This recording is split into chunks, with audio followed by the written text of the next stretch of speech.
Olha, viver de renda com imóvel é sem dúvida um sonho para muita gente aqui no Brasil, né? Só que o jeito de chegar lá, bom, ele está mudando. E é por isso que hoje a gente vai mergulhar de cabeça numa disputa que está cada vez mais quente. Vale mais a pena investir em fundos imobiliários, os FIIs, ou seguir no caminho tradicional e comprar um imóvel para alugar? A pergunta de US$ 1 milhão e que a gente vai responder hoje é exatamente essa. Colocando tudo na ponta do lápis, no fim das contas, qual dos dois realmente bota mais dinheiro no bolso? Vamos descobrir isso juntos. Para entender essa briga de gigantes, nada melhor do que colocar os dois lado a lado. De um lado, os fundos imobiliários. Do outro, o bom e velho aluguel. Bora analisar os pontos fortes e os pontos fracos de cada um.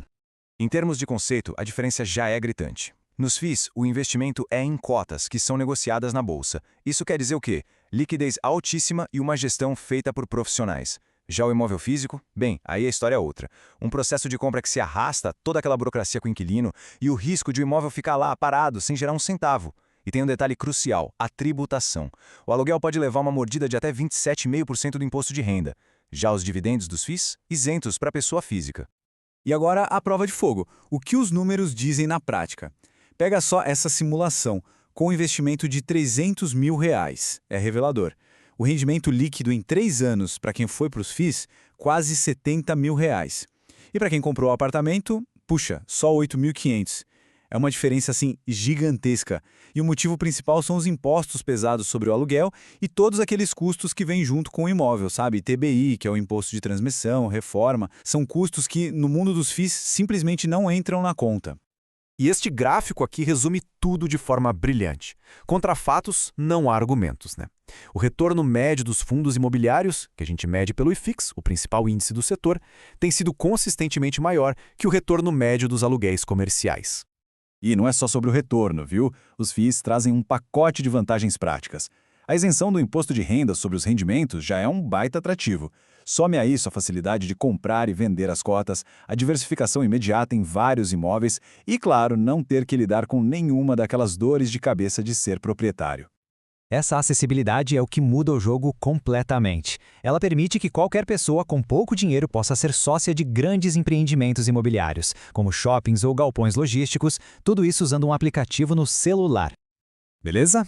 Agora que ficou claro o porquê dos FIIs serem tão interessantes, vamos dar um passo adiante. Porque dentro desse universo, tem 2 categorias principais que a gente precisa conhecer: os fundos de tijolo e os de papel. Primeiro vamos falar dos fundos de tijolo. O nome já entrega tudo, né? Eles são literalmente os donos dos imóveis físicos. O grande objetivo aqui é ganhar dinheiro com o aluguel desses espaços, seja um shopping center, um prédio comercial ou um centro de distribuição. Do outro lado da moeda, a gente tem os fundos de papel. Eles não são donos dos imóveis. Eles investem nos papéis da dívida, como os famosos CRIs, os Certificados de Recebíveis Imobiliários. Pensa neles como se fossem o banco do setor imobiliário. Eles emprestam dinheiro para projetos e construtoras e o lucro vem dos juros que eles recebem. E olha só que coisa impressionante essa transformação. Em uma década, a fatia dos fundos de papel no principal índice do mercado simplesmente explodiu. Pulou de 9% para quase metade de tudo. Isso mostra uma virada de chave gigantesca na preferência e na dinâmica do setor. Então, o ponto crucial aqui é entender que a escolha entre papel e tijolo é totalmente estratégica. Os fundos de papel costumam pagar mais dividendos agora, no presente. Já os de tijolo guardam aquele potencial de valorização dos imóveis lá na frente, no longo prazo. Com esse conhecimento em mãos, vamos olhar para o futuro. Onde é que os especialistas estão enxergando as melhores oportunidades para o mercado no próximo ano? A grande aposta de muitos gestores está, sem dúvida, no setor de logística. E como o Bruno Ackerman, da Sci Capital, bem apontou, os fundamentos são muito sólidos. A demanda por galpões está nas alturas, quase não tem espaço vago, e os aluguéis estão subindo. E o motor por trás de tudo isso é o crescimento que não para do e-commerce. E tem mais. Muitos desses fundos fecham contratos de aluguel de longuíssimo prazo, os chamados contratos atípicos, que garantem uma receita super previsível e estável por anos a fio. Outro setor que voltou com tudo e mostrou uma recuperação impressionante foi o de shoppings. Depois de passarem por um período bem difícil, eles valorizaram mais de 18% em 2023. A taxa de ocupação está altíssima, o que mostra que o pessoal voltou a frequentar com força total. E claro, os fundos de papel. Eles continuam sendo a escolha número 1 para quem busca uma renda passiva gorda. Com um dividend yield médio de quase 12%, eles brilham, principalmente quando os juros estão mais altos. E é exatamente essa característica mais defensiva que os torna tão atraentes em momentos de incerteza na economia. Como a Carolina Vancini da Clave Capital disse, eles funcionam como uma proteção para a carteira de investimentos.